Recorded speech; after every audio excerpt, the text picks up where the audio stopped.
You've tuned into the wrong frequency, or maybe the right one, depending on how deep the rabbit hole goes. Welcome to the Unconventional Ufologist, where government secrets get aired, logic takes a back seat, and your host, me, Steve Yarwood, pokes the universe with a very long stick.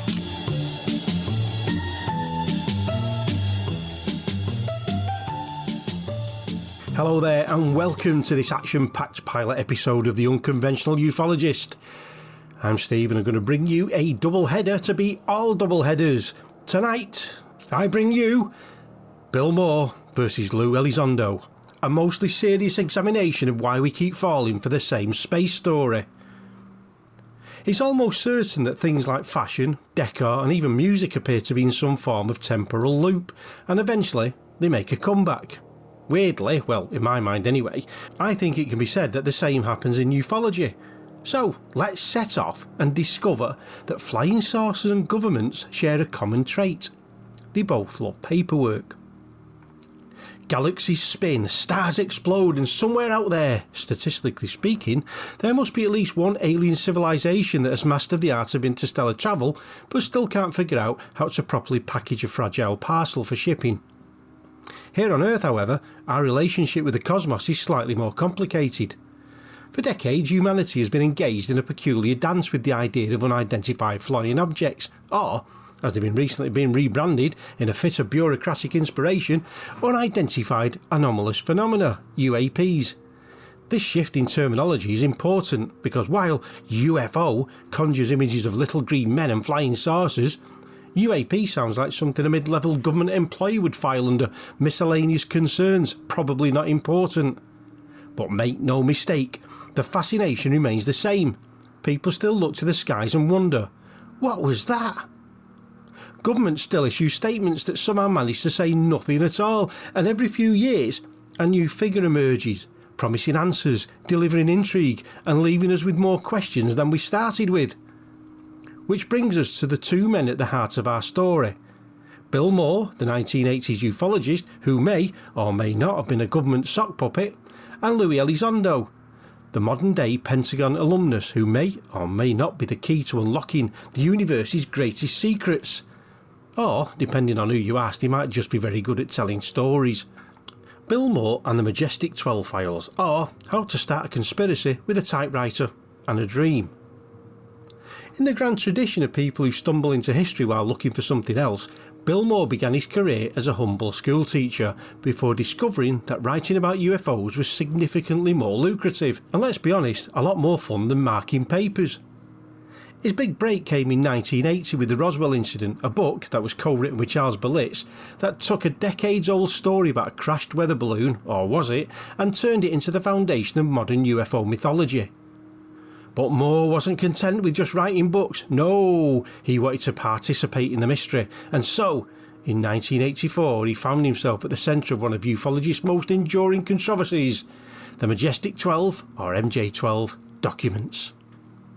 For the uninitiated, the MJ12 papers purported to be classified government files detailing a secret committee formed by President Truman to handle extraterrestrial affairs.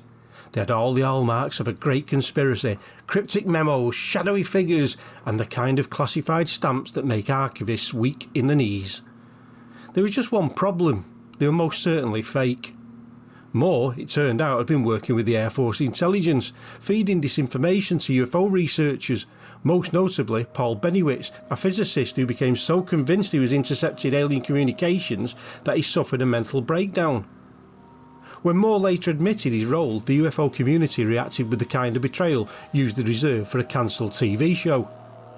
The believers' take is that Moore was a whistleblower, exposing government manipulation by any means necessary. The skeptics' take was that Moore was either a pawn or a grifter playing both sides for profit and prestige. But the truth, probably, is a little from column A, a little from column B, and a whole lot of we're never gonna know.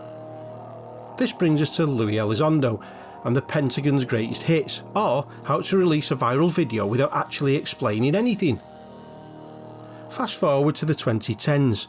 The internet has replaced newsletters, Twitter has replaced coffee shop debates, and UFOs have been rebranded as UAPs to make them sound more respectable. Hasn't worked. Enter Luis Elizondo, a former intelligence officer with a square jaw, a solemn demeanour, and a story so compelling he could make a congressional hearing feel like a blockbuster movie. Elizondo's claim to fame: he allegedly ran the Pentagon's Advanced Aerospace Threats Identification Program, or as we knew it, AATIP, a secretive project investigating UAPs. His big reveal? 3 now iconic Navy videos dubbed Tic Tac, a fast moving oblong thing, the Gimbal, a spinning thing, and Go Fast, a thing that was neither going fast nor slow, thus living up to its name in the most confusing way possible.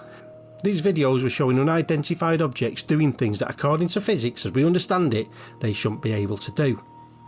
At first, Elizondo was cautious.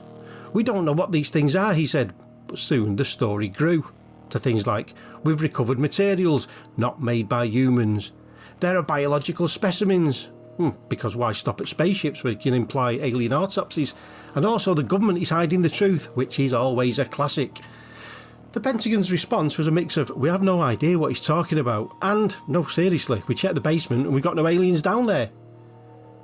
To his supporters, Elizondo is a hero, a high-ranking insider risking everything to expose the truth. He's testified before Congress, claimed the US has recovered non-human materials, and framed the whole thing as a battle for transparency against an oppressive bureaucratic machine. To his critics, he's something else entirely, a master of strategic ambiguity, a man whose claims grow grander with each interview but whose evidence remains frustratingly elusive. Just the latest guy selling tickets to the UFO hype train. There is a series of red flags. The Pentagon has given conflicting accounts of his actual role in AATIP. Also, his association with To the Stars Academy, a UFO research group co-founded by Blink 182's Tom DeLonge, raises eyebrows and also questions about profitability. Some of his evidence, like a mothership photo which has been debunked as a mundane phenomena, mainly the reflection of a light fitting. The believer's defence is, why would he lie? The skeptic's retort is, well, why wouldn't he? Now the eternal cycle, or as I call it, why will this happen again in 2040 with holograms? What's fascinating about the Moore Elizondo parallel isn't just the similarities, it's the inevitability. The UAP discourse follows a script so predictable it could be franchised. 1. The insider emerges, a figure with government ties steps forward promising revelations. 2. The evidence drops, it's compelling but inconclusive, just enough to tantalise but not enough to prove. 3. The government responds. Its statements are so carefully worded they could be used as yoga exercises. 4. The public divides. Believers see a cover-up. Skeptics see a con. 5. The most obvious one. The money flows. Books are written, documentaries are filmed, and someone inevitably starts selling merch. The only thing that changes is the technology. Moore had typewritten documents. Elizondo has HD videos.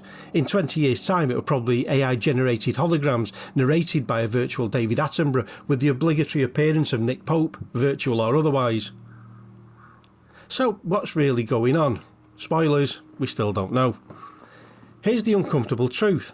The US government has lied about aerial phenomena before. Cold War spy planes were disguised as UFOs to throw off the Soviets. Experimental aircraft have been tested in secrecy. So when officials say nothing to see here, scepticism is warranted. But here's the other uncomfortable truth. Extraordinary claims require extraordinary evidence, and so far the evidence for alien visitation remains firmly at the that's weird category. The bottom line, if you want to believe Elizondo is the latest chapter in an ongoing disclosure saga. But if you're sceptical, this is just Moore's playbook, with better special effects. And also, if you're undecided, welcome at the club. Meetings are Tuesdays and we serve mediocre coffee.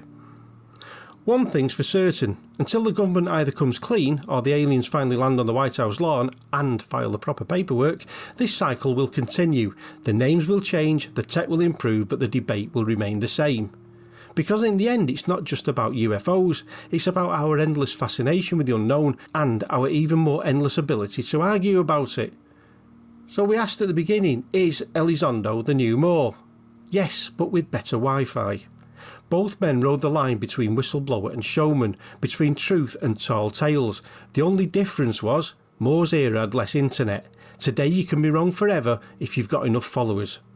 So if history is any guide, here's what I think is going to happen next. 1, we're going to get more claims. 2, we're going to get more denials. 3, more people making YouTube videos titled The Truth They Don't Want You to Know. And somewhere, in a dimly lit office, a government employee sighs and mutters, "We really need to stop losing those files." This has been an episode of the Unconventional Ufologist with me, Steve. If you've enjoyed this episode and wish to contribute to its future, then please head over to ko-fi.com/UnconUFO. That's ko-fi.com/UNCONUFO. See you again pretty soon. Take care.